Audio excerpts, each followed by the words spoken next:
മുറിയെ കൂടി സ്വാഗതം. അപ്പോൾ ഇതാ നമ്മളിവിടെ വ്യത്യസ്തമായിട്ടുള്ള വെറൈറ്റി ആയിട്ടുള്ള റെഡ് ബുള്ളിൻ്റെ പല ഫ്ലേവറുകളാണ് ഇവിടെ വെച്ചിരിക്കുന്നത്. ഇവിടെ നോക്കിക്കഴിഞ്ഞാൽ ലേറ്റസ്റ്റ് എഡീഷൻ ആയിട്ടുള്ള കോക്കനട്ടിൻ്റെ ഫ്ലേവർ, ഇത് ഒറിജിനൽ എഡീഷൻ്റെ സെക്കൻഡ് വേർഷൻ, അതായത് നമ്മുടെ ഷുഗർ ഫ്രീ സാധനം. ഇതാണ് നമ്മുടെ ഒറിജിനൽ എഡീഷൻ റെഡ് ബുള്ള്. ഇത് ബ്ലൂ എഡീഷൻ, അതോടൊപ്പം തന്നെ ഇത് പിങ്ക് എഡിഷൻ, ഇത് ഗ്രീൻ എഡിഷൻ. സോ ഇതെല്ലാം കൂടെ മിക്സായിട്ട് ഒഴിച്ച് കഴിച്ച് കഴിഞ്ഞാൽ എന്ത് സംഭവിക്കും? സോ അതാണ് നമ്മുടെ വീഡിയോ ഇന്നത്തത്. അപ്പോൾ എല്ലാത്തിനെയും കുറച്ച് വെച്ച് നമുക്ക് ഈ ഗ്ലാസ്സിലേക്ക് ഒഴിക്കാം. കുറച്ച് മാത്രം മതി. മിക്സ് ചെയ്ത് മിക്സിങ് ടേസ്റ്റ് എങ്ങനെയുണ്ട് നോക്കാം.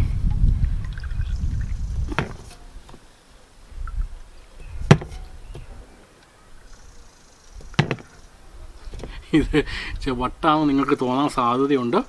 വേണമെങ്കിൽ വട്ടാണെന്ന് വേണമെങ്കിൽ പറയുകയും ചെയ്യും. എന്തായാലും ഇതെന്തായാലും നമുക്ക് നോക്കാം, ടേസ്റ്റ് അറിയാൻ വേണ്ടിയാണ്. ഓക്കെ, അപ്പം ഇപ്പോൾ ഫൈനൽ കളർ കണ്ടല്ലോ.